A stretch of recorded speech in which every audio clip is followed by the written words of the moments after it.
Hey everyone, this is Andy again, your facilitator for the Tech Savvy Admin course. We're looking at step 2, which is reach out and connect with someone.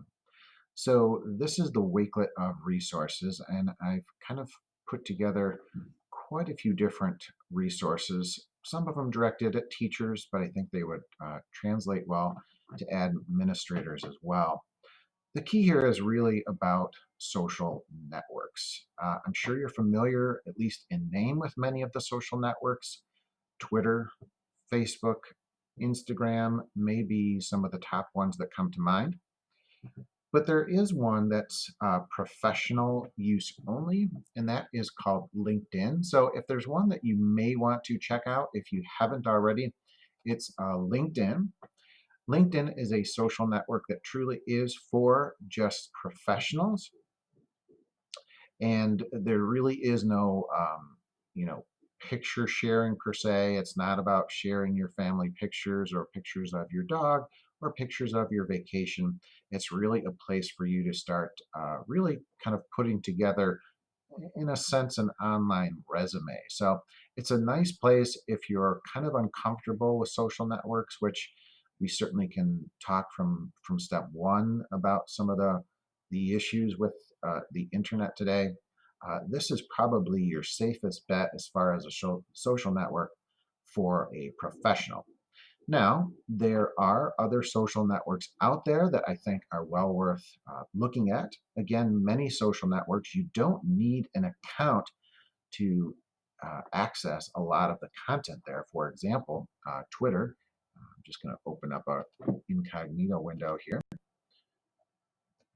If you go to just twitter.com,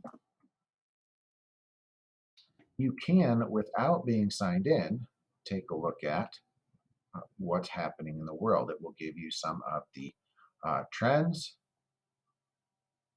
and so on and so forth. And so again, you can look at a variety of things. Sometimes it may be dangerous to look at that, but you can get news. You can take a look at the various things that are trending in Twitter without having an account. Now, if you do want to choose to have an account, I find it's beneficial. Again, you can be what's known as a lurker on social networks. You do not need to post anything if that's a concern.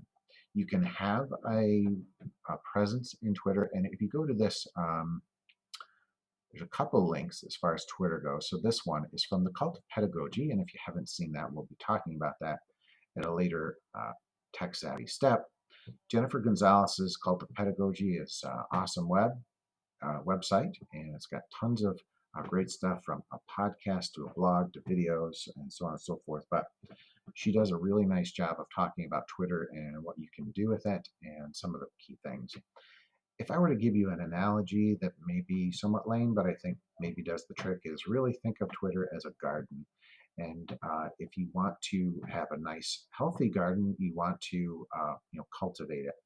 So as you start, following people, uh, if you're going to use Twitter for professional use, follow good people, follow people that you know, and pretty soon you'll start to see your Twitter feed blossom with really good resources and ideas. So that's how I would recommend starting. Even if you don't want to post anything, just start following people. And again, if you come across a good blog, go out there and find someone with that blog. And then once you've started to build up, a following, you can retweet some of what the good comments and ideas that have been shared.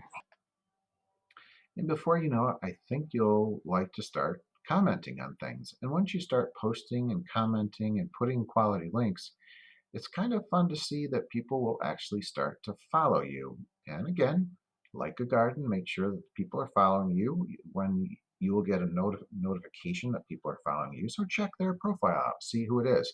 Sometimes you will get bots or advertisements following you just to try and tag onto you, and many of them will probably be, based on what you're following, usually educational content. But still, you don't want to just, you can minimize those people from following you. You can prevent them from following you if it's a concern. And again, you do not have to follow them back. So But it actually gets pretty interesting once you start building kind of an audience, and it becomes pretty fun. Now, Facebook is probably the most common uh, social network that teachers and educators have. Again, I use my Facebook pretty much solely for personal stuff, so I make personal connections.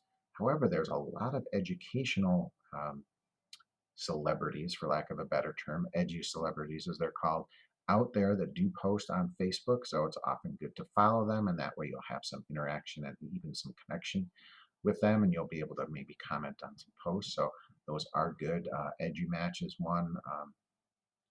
Sarah Thomas runs that one, just to name but one. So reach out and connect with somebody. So for this step, if you could please, whether this is a voluntary step, create a social network and then share your social network account information and take a look at some of the different social networks and see what you think.